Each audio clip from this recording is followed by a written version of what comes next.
नमस्कार, पेश है आज का इलेक्शन पॉइंट, हमारा खास इलेक्शन प्रोग्राम। मेरे साथ मैं विज्ञान प्रकाश। कल हमने बात की थी बीजेपी और दिल्ली की, आज हम बात करेंगे कांग्रेस और दिल्ली की। सबसे पहले मेरे पॉइंट्स इस मसले पर। कांग्रेस अक्सर ये आरोप लगाती है कि गुजरात में बीजेपी नहीं बल्कि नरेंद्र मोदी की पार्टी है। कई मायनों में यही आरोप दिल्ली में शीला दीक्षित पर भी लग सकता है, क्योंकि 1998 से लेकर अब तक दिल्ली में कांग्रेस का मतलब रहा है शीला दीक्षित। शीला दीक्षित के खिलाफ कभी भी कोई बड़ा चेहरा कांग्रेस की तरफ से विरोध में सामने नहीं आ पाया। कभी सीटें बढ़ी, कभी सीटें कम हुई, लेकिन शीला दीक्षित कांग्रेस की सरकार बनाने में हमेशा कामयाब रही। इसके बावजूद कि पिछले 5 सालों की सरकार पर बहुत गंभीर आरोप लगे, लेकिन कांग्रेस में कभी भी शीला दीक्षित को हटाने की कोई गंभीर मुहिम नहीं सामने आई। आज भी तमाम सर्वेज में शीला दीक्षित की लोकप्रियता बहुत कम होती नहीं नजर आती। दिल्ली वो शहर है जिसने अन्ना के आंदोलन से लेकर दिल्ली गैंगरेप तक का आम आदमी का गुस्सा सड़कों पर देखा, लेकिन इसका असर भी शीला दीक्षित सरकार पर नहीं दिखा। इसलिए ये चुनाव शीला दीक्षित का सबसे बड़ा टेस्ट है। ना सिर्फ उनके व्यक्तित्व का यह इम्तिहान है, अब दिल्ली में एक नई सियासी ताकत आम आदमी पार्टी के तौर पर भी सामने आ चुकी है। बीजेपी सोचती है कि केंद्र की महंगाई और प्याज जैसे मुद्दे शीला दीक्षित को चोट पहुंचाएंगे। ये बीजेपी के लिए सबसे अच्छा मौका है शीला दीक्षित को दिल्ली की सत्ता से बाहर करने का।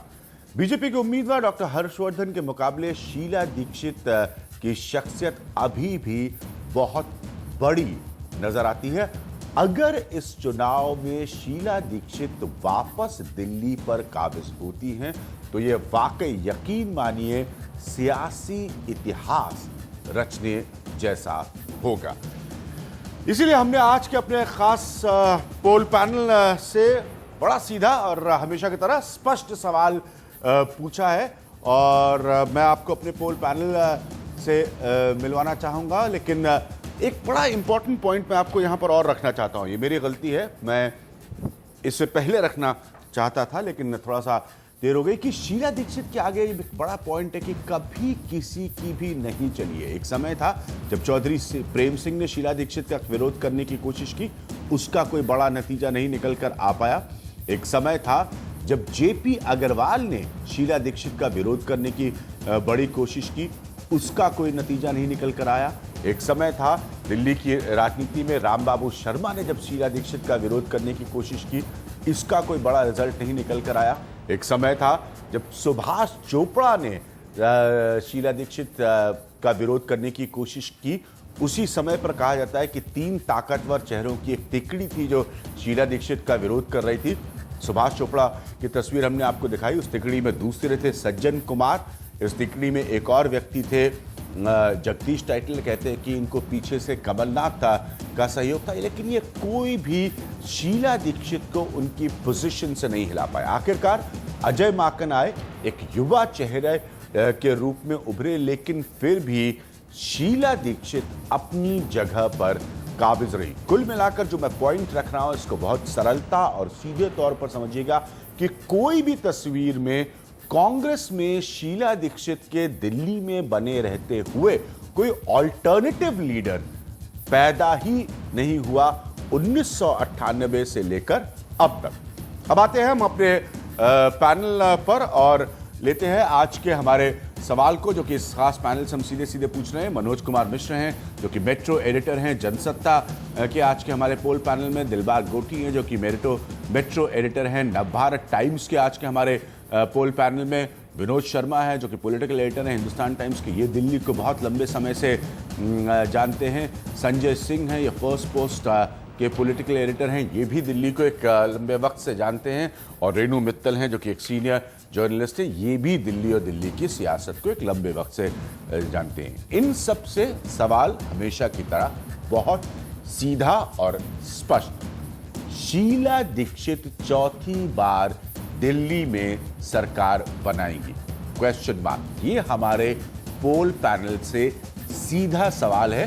ब्रेक के बाद हम आपको इसके नतीजे दिखाते हैं रोज, उसका आप इंतजार करिएगा। चलते हैं जरा कांग्रेस और बीजेपी से बात करने के लिए। मसला दिल्ली का है और मसला शीला दीक्षित का है। मेरे साथ महाबल मिश्रा साहब मौजूद हैं, जो कांग्रेस को रिप्रेजेंट करते हैं, मेंबर ऑफ पार्लियामेंट हैं, और मेरे साथ विजय गोयल साहब मौजूद हैं, जो कि आप सब जानते हैं भारतीय जनता पार्टी का एक जाना माना चेहरा है दिल्ली की सियासत में। महाबल मिश्रा साहब, सीधा सवाल है आपका, आप दोनों लोगों को बता दूं कि जब आपसे मैं प्रश्न पूछूंगा, अपने पहले राउंड के उत्तर देने के लिए आपके पास सिर्फ 1 मिनट का समय होगा, उसके बाद मैं दूसरे व्यक्ति पर चला जाऊंगा। महाबल मिश्रा साहब, आपका समय शुरू होता है अब मेरे सवाल के साथ। मुझे मूल कारण बताइए कि एंटी इनकम्बेंसी और करप्शन को जो नेता शीला दीक्षित फाइट कर रही हो, उसको लोग एक बार फिर दिल्ली का मुख्यमंत्री क्यों बनाए? महाबल मिश्रा। देखिए, किसी तरह का एंटी कंपेंसिव और कोई भ्रष्टाचार का आरोप श्रीमती शीला दीक्षित पर नहीं लगा है, न कोई साबित कर सका है। विकास के मुद्दे पर उनको वोट मिलेगा और चौथी बार मुख्यमंत्री बनेगी, ये मैं आपको और वोटर के तरफ से, क्योंकि दिल्ली में मैं भी एक एमपी हूं और मेरे पास 10 विधानसभा क्षेत्र है, मैं पूरी संज्ञान के साथ कहता हूं श्रीमती शीला दीक्षित विकास के आधार पर मुख्यमंत्री बनेगी। भारतीय जनता पार्टी, अभी तो विजय गोयल को बदला हर्षवर्धन जी आए और हर्षवर्धन जी के बदले में 1 महीना रहा कोई और आ जाएगा, इसलिए अस्तित्व नहीं है। श्रीमती शीला दीक्षित के सामने कोई चेहरा नहीं है और श्रीमती काम करने का मिडिल वर्ग हो, अपर वर्ग हो या अथवा लोअर वर्ग हो, सभी में समान रूप से देखे जाते हैं उनकी विकास पर। बाबल जी, आपका समय समाप्त होता है। अपने नेता की तरह का भाषण दिया है शीला दीक्षित, तो मैं कुछ स्पेसिफिक पॉइंट्स पर आऊंगा। विजय गोयल जी, आप लोग क्यों मानते हैं कि बीजेपी का ये बेस्ट चांस है शीला दीक्षित को सत्ता से हटा पाने का, जो 1998 से काबिज है? देखिए, पिछले 15 साल से कांग्रेस शासन कर रही है दिल्ली के अंदर, और इस समय दिल्ली की जनता जो जूझ रही है वो इन्फ्लेशन से, करप्शन से, इलेक्ट्रिसिटी के दामों से, वाटर की स्केर्सिटी से और लॉ एंड ऑर्डर प्रॉब्लम से, महिलाओं की सुरक्षा से भी।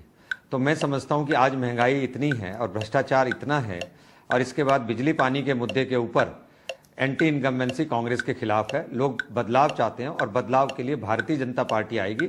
नरेंद्र मोदी जी का जो फैक्टर है वो बहुत काम करेगा। उसका मतलब ये है कि बीजेपी आएगी तो दिल्ली के अंदर विकास करेगी। तो मैं ये समझता हूं कि इस बार भारतीय जनता पार्टी का अच्छा चांस है, और लगातार हम पिछले विधानसभा चुनाव में आगे बढ़ रहे हैं। पहले हमारे पास 16 थी, फिर 19 थी, फिर 24 थी, और अब हम समझते हैं कि 36 से कहीं आगे चले जाएंगे।